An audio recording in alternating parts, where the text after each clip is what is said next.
അതെ, ഇനി പഴയ പരിപാടിയൊന്നും നടക്കൂല. ഉള്ള കാര്യം ഞാൻ പറയാം. ഇവിടുത്തെ ജോലി അവൻ ചെയ്യും ഇവൻ ചെയ്യുമെന്ന് പറഞ്ഞിരിക്കാൻ പറ്റില്ല. ഡ്യൂട്ടി ഡിവൈഡ് ചെയ്യണം. അതെന്തിനാ? ഇവിടെ അതിന് മാത്രം പണിയൊന്നുമില്ലല്ലോ. അത് ചെയ്യാത്തവർക്ക് അതറിയാൻ വഴിയില്ല. ഡ്യൂട്ടി ഞാൻ പറയാം. എന്തെങ്കിലും ഞാൻ കഴിച്ച് ജീവിക്കണമെങ്കിൽ ഞാൻ കുക്ക് ചെയ്യാം. കൂടെ അരിക്കൂടലുണ്ടാവും. ഓക്കെ, ക്ലീൻ ചെയ്തു. ഇതിൻ്റെ ഒരു ക്ലീനിങ്. ഞങ്ങൾക്ക് വേറെ നല്ല പണിയാണ്. റിവിനെ, ഇനി തൊട്ട് നീ കടയിൽ പോയാൽ മതി. വേറെ ആരും ഇല്ലെങ്കിൽ അവർക്ക് ഒരു ഡ്യൂട്ടിയാണ്.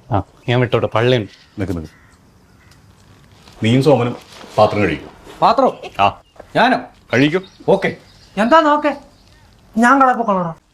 കടയിൽ പോയിട്ട് ബാക്കി പൈസ ഹാൻസ് ഉണ്ടാക്കാനല്ലേ? എടാ ഞാൻ നിർത്തിയടാ, ആൻസൊക്കെ ഞാൻ നിർത്തിയടാ. പിന്നെ വേറൊരു കാര്യം, നീ ഒരു മാസത്തേക്ക് കുടിക്കാൻ നിൽക്കണ്ട.